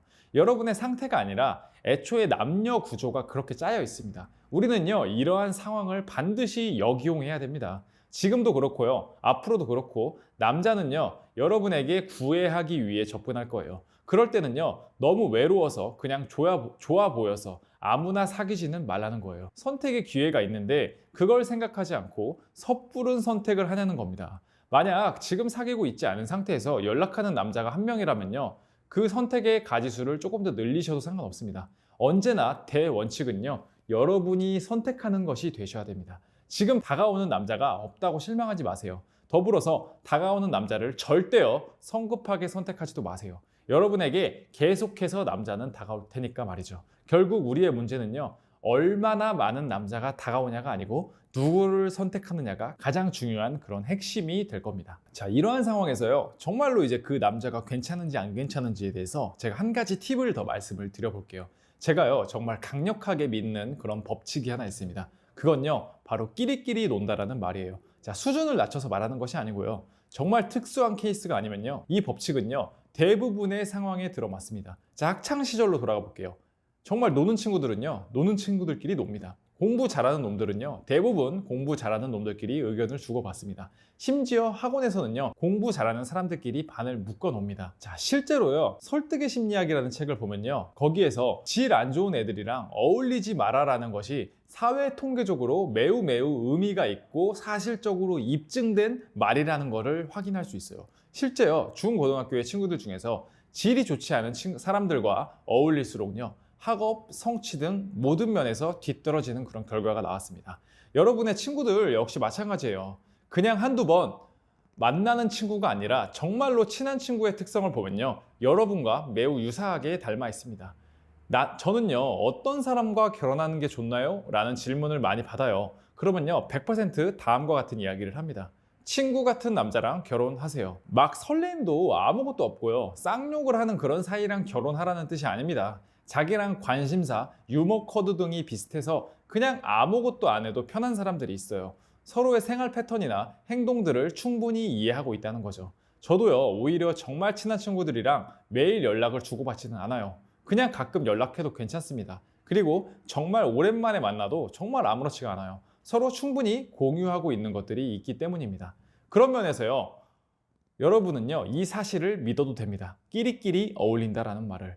자, 우리는요, 이를요, 여러분이 만나는 남자가 괜찮은 사람인지 아니면 좋지 않은 사람인지를 파악할 수가 있습니다. 즉, 그의 주변 친구들, 자주 만나는 사람들을 보면요, 그 사람이 정말 어떤 사람인지를 알 수 있어요. 저를 믿어도 좋습니다. 특히 남자는 더욱 이러한 성향을 가지고 있습니다. 여러분은요, 두 가지의 방법을 통해서 그 사람이 실제 만나고 있는 그러한 사람들을 파악할 수 있어요. 첫 번째는요, 질문을 하세요. 물어봐 보세요. 오빠 친구들은 어떤 사람이야? 오빠가 자주 만나는 사람들은 어떤 사람이야? 와 같이 한번 물어보세요. 그러면요, 자연스럽게 자주 만나는 친구들, 보통 뭐 중고등학교 동창일 가능성이 높겠죠. 에 대해서 이야기를 말할 거예요. 그리고 또 한번 물어보세요. 뭐하고 놀았어?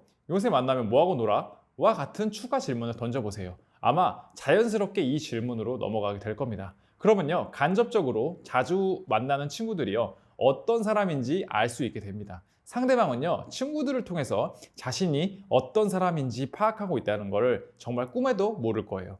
자, 두 번째 방법은요, 직접 그 친구들을 한번 만나보는 거예요. 자, 넌지시 던져보세요. 나 오빠 친구들 만나는데 한번 가봐도 돼? 와 같이 한번 던져보세요. 남자의 특징 중에요, 자신이 정말 괜찮다고 생각하는 여자친구는요, 보통요, 친구들에게 소개시켜주기 마련입니다. 저도 실제로 이런 행동을 하고 있고요. 사랑하고요, 너무 이제 저한테 예쁘기 때문에 솔직히 자랑하고 싶거든요. 물론 사람마다요, 이런 것을 왜 굳이 해야 돼? 라고 말을 하는 사람도 있을 거예요. 물론 사람마다요, 꼭 내 친구들을 봐야 돼? 라고 말하는 사람들도 있을 겁니다. 이러한 사람들에게는요, 직접은 어려워도 첫 번째 말씀드린 간접적인 접근법으로 남자의 친구들을 파악하세요. 높은 확률로요, 그의 친구들의 특성이요, 여러분이 만나는 남자들의 과거 또는 지금일 특성일 가능성이 매우 높습니다. 이제 남자를 만나면서 또 중요한 부분들에 대해서 한번 말씀을 드려볼게요. 자, 사람은요, 기본적으로 독립적이면서 관계적인 동물입니다.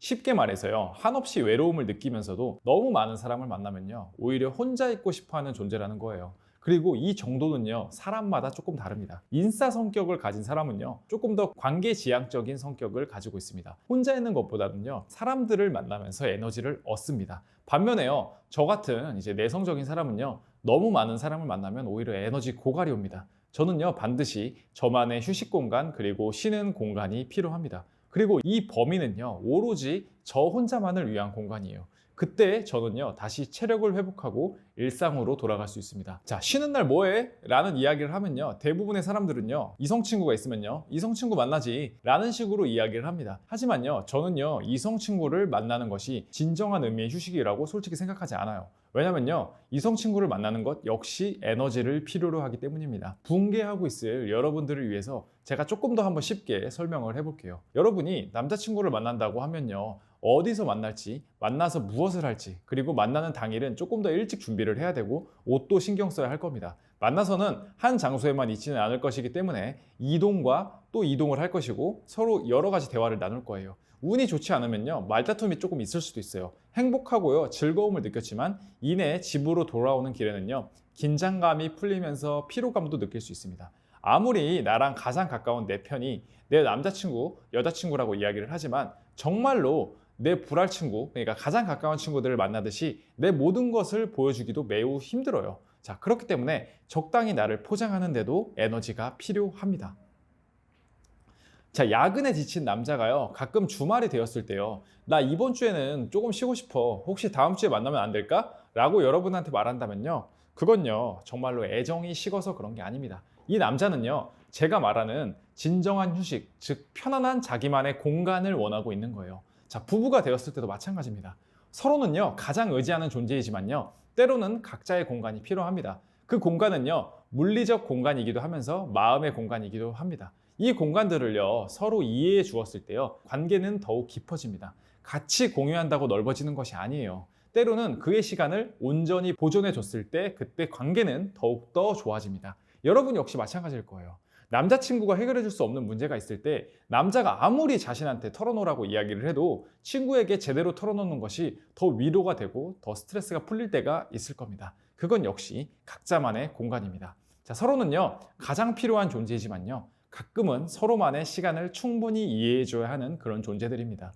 그렇기 때문에 남자가 가끔은 쉬고 싶어, 근데 이게 뭐 잠자리를 의미하는 게 아니고요, 정말로 쉬고 싶은 그런 의미로 이야기를 한다면 흔쾌히 허락해주는 여러분이 돼주시길 바랍니다. 아마 당신에 대한 사랑은요, 과거보다 더욱 증가될 것이라고 확신합니다. 다시 한번 꼭 기억해 주세요. 사람은 누구나 독립적이길 원하면서 관계적이길 바란다는 것을요. 조금 더 한번 진지한 이야기로 한번 제가 또 이야기를 이어가 보도록 하겠습니다. 자, 우리는요, 현실을 삽니다. 그러니까요, 로미오와 줄리엣처럼 정말 사랑만으로도 모든 것이 해결되면 좋겠지만 소설이 아닌 현실을 사는 우리는요, 현실을 빼놓고는 사실 사랑의 반쪽만 보는 것과 같습니다. 만약 여러분이 20대 초반이라면 이 파트는 무시하고 다음으로 넘어가셔도 돼요. 아직은 이 부분이 뭐 그만큼 중요하지 않기 때문입니다. 그냥 남자가 매번 김밥 나라만 데리고 간다면요, 그때는 헤어지세요. 하지만 그렇지 않고 이것저것 하려고 노력한다면 사실 그것은 정말 진정한 찐 사랑입니다. 서로가 노력할 수 있는 범위 내에서 최선을 다해서 사랑을 하길 바랍니다. 하지만 만약에요, 본인이 직장 일을 하고 있다면 조금은 달라집니다. 20대 초반이라면요, 만나는 남자의 수준이 사실 거기서 거기일 거예요. 같은 대학생이고 대부분 돈이 없기 때문에 알바 등으로 그 부분을 메울 겁니다. 하지만 본인이 직장인이면요, 이제 슬슬 주변에 연애하는 커플들이 보일 거예요. 씀씀이가 조금 달라지기 시작하고요, 슬슬 이제 명품이라는 것에도 관심을 가지기 시작할 겁니다. 먹는 수준도 달라질 거예요. 한 끼를 먹더라도 조금 제대로 되고 분위기 좋은 곳에서 먹고 지게 될 겁니다. 결론부터 말하자면요, 이건 전혀 잘못된 게 아닙니다. 개구리 올챙이적 생각 못하는 게 아니고요, 개구리는 개구리답게 놀아야 되는 거죠. 남자의 경제력과 연봉을 보는 것이요, 절대 나쁜 행위가 아닙니다. 자, 그 사람이 가지고 있는 스펙이라는 것은요, 그 사람이 얼마나 열심히 살았냐를 의미하는 것이기 때문이에요. 구체적으로 연봉이 얼마인지가 좋은 사람이다라는 건 아니에요. 우리가 지속적으로 이야기했던, 우리가 이제 앞으로 마지막에 이야기할 정신이 가난한 남자만 피한다면요, 상대의 연봉 수준은 사실 오로지 여러분이 결정하는 거예요. 얼마를 받든요, 여러분의 성에 차는 것이 가장 합당한 근거입니다. 세상은요, 남자가 지배하고 그리고 그 남자를 지배하는 것이 여자다라는 말도 있는 것처럼요, 인터넷을 보면요, 돈을 밝히는 여자를 욕하지만요, 사실은 그렇게 말하는 남자들은요, 실제로는 돈이 없기 때문에 자격지심을 느낀다고 생각하시면 됩니다. 자, 냉정하게 여러분이 만나야 하는 남자는요, 정신적으로, 물질적으로 가난하지 않은 남자입니다. 그리고 이런 남자만이요, 여러분을 보살피고 여러분의 미래를 책임질 수 있습니다.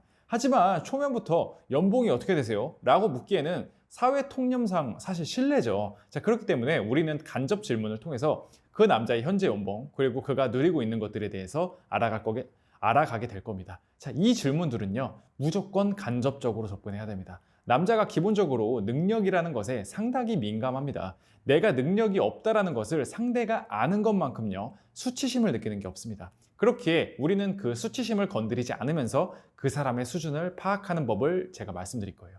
자, 우선요, 여러분과 직접적으로 연관이 없는 관계들, 즉 소개팅 어플이나 마음에 들지도 않고 안 들지도 않는 헌팅남을 경우에는 카톡으로 직접적으로 물어보셔도 됩니다. 그냥 간단해요.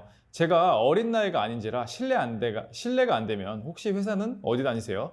이런 식으로 직접적으로 물어보세요. 어차피 만나도 그만, 안 만나도 그만인 사람이기 때문에 조금 더 직접적으로 접근을 하세요. 만약 여기서 발끈하는 남자가 있으면 오히려 잘 된 거예요. 자격지심으로 여자 뒷공무니만 쫓는 남자니까 애초에 잘 걸러진 것이라고 생각하는 게 좋습니다. 그 이후에는요, 그 사람을 만나는 것은요, 이제 여러분의 자유예요.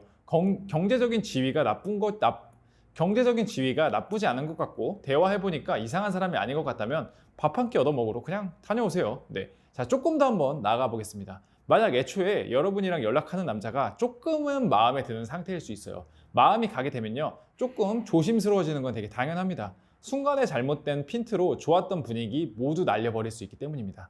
이러한 사람들과는요, 사실 만나기 전까지 경제적인 측면에 대해서는 이야기하지 않기를 추천드립니다. 발톱은 잠시 내려놓고요, 능력이 있는 남자인지 아닌지에 대해서는 만나서 판단해도 절대 늦지 않습니다. 자, 만나서요, 구체적인 지시사항에 앞서서요, 여러분이 주의해야 하는 것들이 있어요. 무슨 일을 해요? 와 같은 말에 사업해요 라고 말하는 남자들이에요. 솔직히 저도 사업을 하고 있지만요, 말이 좋아 사업이죠. 불안정한 일을 하고 있는 사람, 프리랜서와 사실은 비슷한 사람들입니다. 자, 제가 실제 사업을 하고 있기 때문에 말씀을 드리면요, 자, 누군가에게 사업합니다 라고 이야기를 하면요, 나오는 첫 번째 반응이 오! 네, 이런 반응이에요. 즉, 사회적으로 바라봤을 때는요, 사업이라는 단어를 뭔가 능력이 뛰어난 사람으로 포장할 수 있기 때문에 직업 없는 백수, 수입이 녹록치 않은 못한 사람 모두요, 사업이라는 단어에 숨으려고 합니다. 자, 그렇기 때문에 그 실상을 정확히 파악하기 전까지는 사업이라는 단어가 나오면 물음표로 접근하는 게 맞아요. 사실 사업을 하는 사람 중에 제대로 수익을 내고 있기보다는 오히려 그 단어에 숨은 사람들이 훨씬 더 많은 게 현실입니다. 자, 사업이라는 단어가 나오면 우와, 신기하다, 실례 안 되면 회사 이름이 어떻게 되는지 알 수 있어요? 이렇게 물어봐 보세요. 아마 대부분 시작 단계예요 와 같은 식으로 이야기를 할 거예요. 시작하는 사람은요, 아주 냉정하게 현재요, 수익적으로 매우 불안정한 상황입니다. 하지만 몰라요, 그의 장래성을요. 그렇기에 우리는요, 이 부분을 만나서 들어봐야 됩니다. 그 사람의 구체적인 비전을요. 그때 이 사람이 사업이라는 단어 뒤에 그냥 숨은 건지 아니면 정말 큰 비전을 가지고 사업을 하는지를 알 수 있을 거예요. 만약에요, 인터넷을 쳐서 나오는 정도의 기업이라면 정말 그냥 대단한 사람이에요. 능력적으로는 최고의 사람이니 열심히 잘 만나도록 합시다. 어쨌든 간요, 사업이라는 단어에 쫄 필요가 없습니다.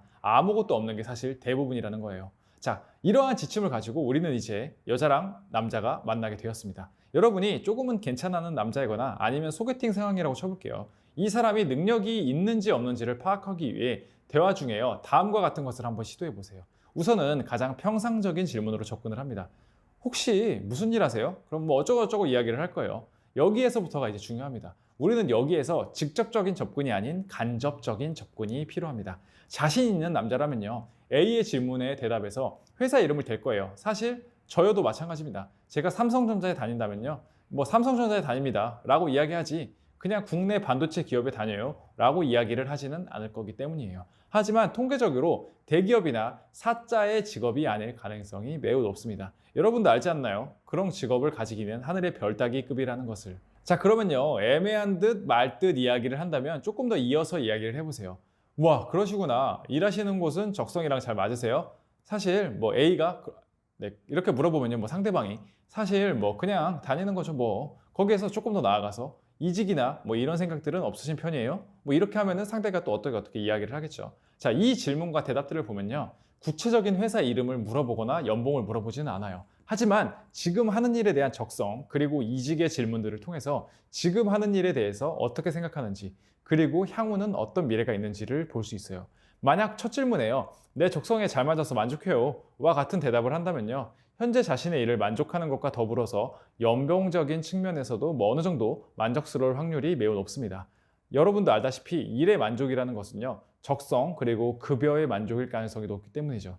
남자는요, 둘 중 하나라도 만족되지 않으면요, 만족된다라는 말을 사실 쉽게 하지 않습니다. 자, 1번의 질문에서 애매하게 대답을 한다면요. 두 번째 질문, 이직에 관해서도 이야기를 물어봄으로써 이 사람이 미래에는 어떻게 대처할 것인지 생각 역시 알아볼 수가 있어요. 여기서 해야지 언젠가는 뭐 이와 같은 답을 한다면요. 높을 확률로 사실은 대책이 없을 가능성이 높아요. 반면에 뭐 어떠어떠한 플랜이 있어요. 와 같이 이야기를 한다면 지금 상태가 어쨌든 간에 미래에는 변화 가능성이 매우 높다라는 걸 의미합니다. 현재의 상태 그리고 미래의 변화 가능성 이 부분 모두 만족스럽다면 좋겠지만 둘 다 충족하는 남자는 사실 생각보다 적어요. 그렇다면 현재 그리고 미래 둘 중에 이제 골라야 되는 상황이 오겠죠. 저는 여기에서요 단언컨대 미래가 중요하다고 생각합니다. 항상 지금 상태보다요 중요한 거는 생각입니다. 자, 어떤 생각을 가지고 있느냐가 그 사람의 앞으로를 결정합니다.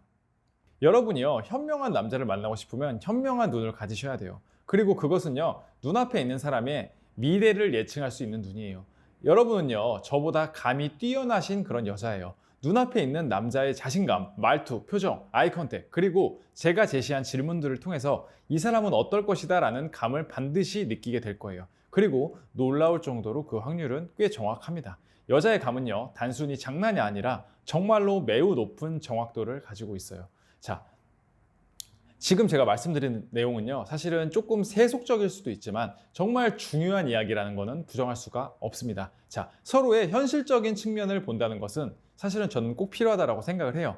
여러분의 미래를 위해서요 이번 파트를 활용해서 남자의 경제적인 측면을 파악하는 좋은 단서가 되시길 바라겠습니다. 이제 마지막으로 말씀드린 내용은요 자, 일반적인 관점에서 보았을 때요 남녀의 만남을 이끌어가기 위해서는요 남자가 먼저 애프터를 신청하는 경우가 사실 한 90% 정도 돼요. 물론 요즘에는요 적극적이고 주도적으로 생각하는 여성들이 많기 때문에요 본인이 스스로 먼저 나서서 애프터를 잡는 경우도 있지만 여전히 드물기는 마찬가지입니다. 자, 여기에는요 미묘한 힘의 원리가 있어요. 아마 여러분은요 이러한 생각들을 했을 거예요. 아, 저 사람이 마음에 들긴 하는데 사실 내가 먼저 제안하기에는 사실 내가 먼저 말 걸기는 뭔가 자신이 뭔가 가치가 떨어져 보이지 않을까와 같은 그런 생각들. 자, 그렇기 때문에 기회를 놓친 적이 사실 한두 번 정도는 있지 않으신가요? 사실 이러한 생각은요 충분히 일리가 있는 말이에요. 먼저 아쉬운 말을 하는 사람은요 그 사람 자체가 아쉬운 입장이라는 것을 의미합니다. 특히 여자가 먼저 이러한 제안을 할 경우에는 남자는 무의식적으로요 자신에게 관심이 있다라고 생각을 하게 됩니다.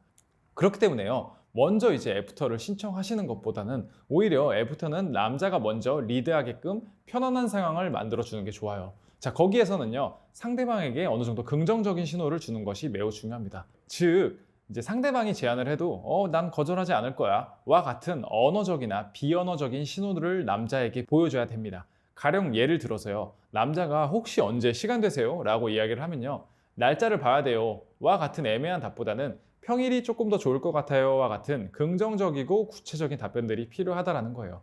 남자들은요 생각보다 무척이나 단순합니다. 여러분이 칭찬, 간단한 표현 하나만으로도 힘을 내는 존재예요. 자, 그렇기 때문에요 남자를 만나서 가장 중요한 것은요 다름 아닌 리액션입니다. 여러분이요 충분한 리액션과 웃는 표정 이것만으로도 대부분의 남자들은 여러분의 것으로 만들 수 있을 거라고 저는 장담하겠습니다. 자, 대화를 이끌어 가거나 리드하는 것 따위는 사실 남자한테 맡기세요.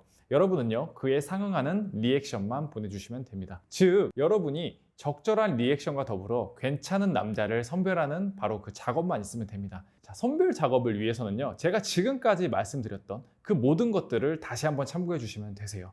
앞에 있는 사람은요 다양한 상황일 수가 있어요. 사업을 도전하는 단계일 수도 있고 어떤 남자는요 안정적인 직장 생활을 하면서 본인의 여유로운 삶을 즐기는 남자일 수도 있습니다. 그리고 어떤 남자는 아직 준비를 하고 있을 수도 있습니다. 자, 이러한 상황에 따라서 남자의 행동은 조금씩 변하게 됩니다. 당연히 가진 것이 있을 때 그리고 확실한 준비가 됐을 때는 더 자신감 있게 자기를 어필합니다. 현실적으로 자기의 지금이 조금 덜 준비된 상태라면 그 자신감의 강도는 조금 덜할 수밖에 없어요. 자, 남자가 처해진 상황에 따라서 남자의 행동은 조금씩 변할 수 있습니다. 하지만 그의 행동 대부분에 자신감이 없는 행동을 가지고 있다면 그 사람이 미래에 자신이 원하는 결과가 나온다고 해도 크게 달라지지 않을 가능성이 매우 높습니다. 자, 도전이나 이제 준비하는 모든 과정들 미래에 대한 확신이 있고 없거든요 정말 매우 큰 차이가 있어요. 지금 상태가 좋지 않아도요 미래에 대한 확신을 가지고 있는 사람은요 말하는 것에서부터 사실은 힘이 다릅니다. 그리고 그 추진력 역시 달라요. 하지만 자신의 미래에 대한 불확실성으로 지배된 사람은요 구체적이지 않아요. 마치 이제 어떻게든 되겠죠와 같은 형식으로 서둘러서 대답을 할 겁니다. 그렇기에 선택의 기준은요, 현재의 상태보다는 미래에 대한 믿음과 그 구체성을 믿는 것이 사람을 사실 제대로 보고 있는 거예요. 허세와 허풍과는 구별이 돼야 하지만요, 최소한 현실에 안주하는 사람보다는 미래의 발전성을 도모하는 사람이 훨씬 더 성장 가능성도 높으면서 여러분을 책임져 줄 가능성 또한 매우 매우 높습니다. 자, 이러한 상황이랑 별개로요, 남자는요, 잘해보고 싶은 마음이 들면요, 어떤 방식으로든 적극적인 행동을 여자한테 할 거예요. 형태에 이제 차이는 있겠지만 본인의 시간을 어떻게든 내서라도 여러분을 만나고 싶어 할 겁니다. 이 부분에서는요, 남자들 모두들 동일해요. 하지만 여기에서 정신이 가난한 사람, 즉 여러분이 걸러야 될 남자는요, 다음과 같은 특성을 가지고 있습니다. 자, 정신적으로 가난한 사람의 공통점은요, 사소한 것에서부터 시작을 합니다. 카톡에서는 적극적인 것을 넘어서 불안해하고 집착합니다. 여유롭기보다는 모든 행동 자체가 급박해요. 애프터에서는요, 티나게 저렴한 데이트를 하려고 할 겁니다. 또한 더치페이를 요구할 가능성도 있어요. 자, 어떻게든 여자를 조금 뜯어먹으려고 하는 그런 경향성을 보일 수 있습니다. 자기가 손해보는 것을 매우 매우 싫어합니다. 정신적으로 여유롭지 못한 사람들은요, 기본적으로 사소한 모든 것에 인색함을 가지고 있고요, 절약하는 것이 아니라 자린고비와 같은 느낌을 줄 겁니다. 또한 서로 집과 직장의 거리는 먼데 오라고 요구를 한다든지, 혹은 아직 초면에 보지도 않았는데 마시는 것을 먼저 사달라고 대놓고 말한다든지, 또는 알아서 내가 커피를 살 건데 제가 이걸 냈으니 커피는 내시죠 와 같은 말을 한다면 높은 가능성으로 정신이 가난할 확률이 높습니다. 이런 표면적인 것뿐만 아니라 연락에서의 형태도 마찬가지예요. 사귀지도 않는 썸 타고 알아가는 관계인데 애정 표현을 갈구하는 남자들도 정말 많아요. 무언가 억지스럽게 나한테 애정을 갈구하는 것은요, 그 남자가 스스로 애정결핍이라고 말하는 것과 같습니다. 썸 타는 과정에서 서로의 긍정적인 표현들은요, 그 관계를 더욱 행복하게 만들어주지만요, 그게 강요가 되어서는 안 됩니다. 여러분은요, 마음에도 없는 말을 상대방에 의해서 정말 부담감 갖고 이야기할 필요도 없고 요구를 받을 필요도 없어요.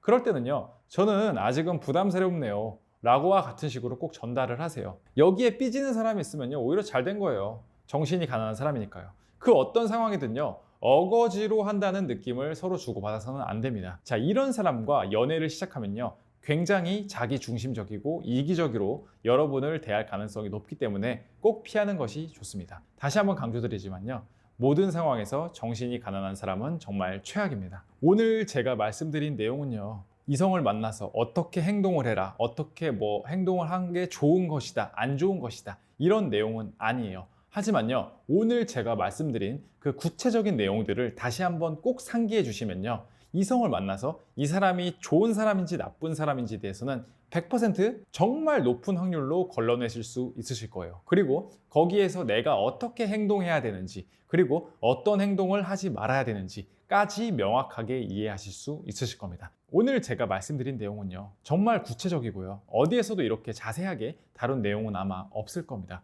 그렇기 때문에 반복적으로 시청해 주시면 정말 크게 도움이 되실 거고요. 실제로 이동하시거나 이럴 때 오디오로 들으셔도 정말 좋습니다. 앞으로도요, 세션은요, 여러분들에게 선물과 같은 그런 영상들을 준비할 수 있도록 노력하겠습니다. 오늘 영상 도움이 되셨으면 정말 좋겠고요. 새해 일단 복 많이 받으시고요. 2022년에도 항상 좋은 컨텐츠와 좋은 내용으로 찾아뵙는 그런 세션이 될 수 있도록 노력하겠습니다. 네, 오늘 영상이 정말 도움이 되셨으면요, 구독하고 좋아요 꼭 한번 부탁드리겠습니다. 감사합니다.